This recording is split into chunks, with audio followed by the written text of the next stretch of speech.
సిద్దిపేట జిల్లాలో పర్యటించిన మంత్రి పొన్నం ప్రభాకర్ హుస్నాబాద్ బస్ స్టేషన్లో ఆకస్మిక తనిఖీలు చేశారు. ప్రయాణికులతో ముచ్చటించి వారి సమస్యలను అడిగి తెలుసుకున్నారు. ఆర్టీసీ కండక్టర్, డ్రైవర్ల సమస్యలను కూడా అడిగి తెలుసుకున్నారు. ఆర్టీసీ సిబ్బంది సమస్యలు ప్రభుత్వం దృష్టిలో ఉన్నాయని, సమస్యల పరిష్కారం కోసం చొరవ తీసుకుంటామని హామీ ఇచ్చారు. సమస్యలపై ఎప్పుడైనా తనతో మాట్లాడవచ్చని సిబ్బందికి సూచించారు. ఆర్టీసీ సంస్థ పరిరక్షణతో పాటు కార్మికుల సంక్షేమం, ప్రయాణికుల సౌకర్యానికి ప్రాధాన్యత ఇస్తున్నామని మంత్రి ఈ సందర్భంగా వివరించారు. సమ్మె నిర్ణయంపై ఆర్టీసీ ఉద్యోగులతో చర్చలకు తాము సిద్ధంగా ఉన్నామని చెప్పారు. ఇక ఈ నెల 5, 6వ తేదీల్లో హైదరాబాద్లోనే ఉంటానని, ఆర్టీసీ ఉద్యోగులు ఎవరైనా ఎప్పుడైనా కలిసి మాట్లాడవచ్చని తెలిపారు. ఆర్టీసీని కాపాడుకోవాల్సిన బాధ్యత ప్రభుత్వంతో పాటు సిబ్బందిపై కూడా ఉందన్నారు.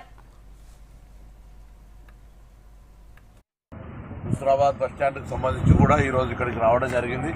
ప్రయాణికులను యోగక్షేమాలు అడిగినప్పుడు వాళ్ళంతా కూడా సంతోషంగా అన్ని రకాల సర్వీసెస్ ఉపయోగించుకుంటామని చెప్పినారు. కుటుంబ సభ్యులు, ఆర్టీసీ మంత్రిగా వాళ్ళ యొక్క యోగక్షేమాలు అడిగినప్పుడు కూడా కొంత మహిళలకు సంబంధించి 50 సంవత్సరాల పైబడినటువంటి వాళ్ళ కొంత స్పెషల్ ఆఫ్ డ్యూటీలకు సంబంధించి కొంత చెప్తా ఉన్నారు. సమ్మెకు అనేటువంటి మాట చెప్తున్నటువంటి సందర్భంలో గౌరవ ముఖ్యమంత్రి గారు మొన్న స్పష్టంగా చెప్పినారు, ఈ ప్రభుత్వం ప్రజాపాలన ప్రభుత్వం, ఏదైనా చర్చ ద్వారా, సమస్య ద్వారా పరిష్కారం చేయడానికి సిద్ధంగా ఉన్నాం.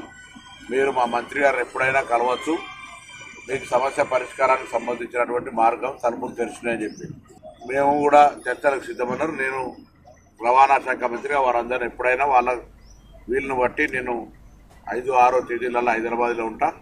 వాళ్ళు ఎప్పుడైనా కూడా నా దగ్గరకు వచ్చి తలుపులు చర్చ ఎవరైనా రావచ్చు, ఎవరైనా మాట్లాడవచ్చు.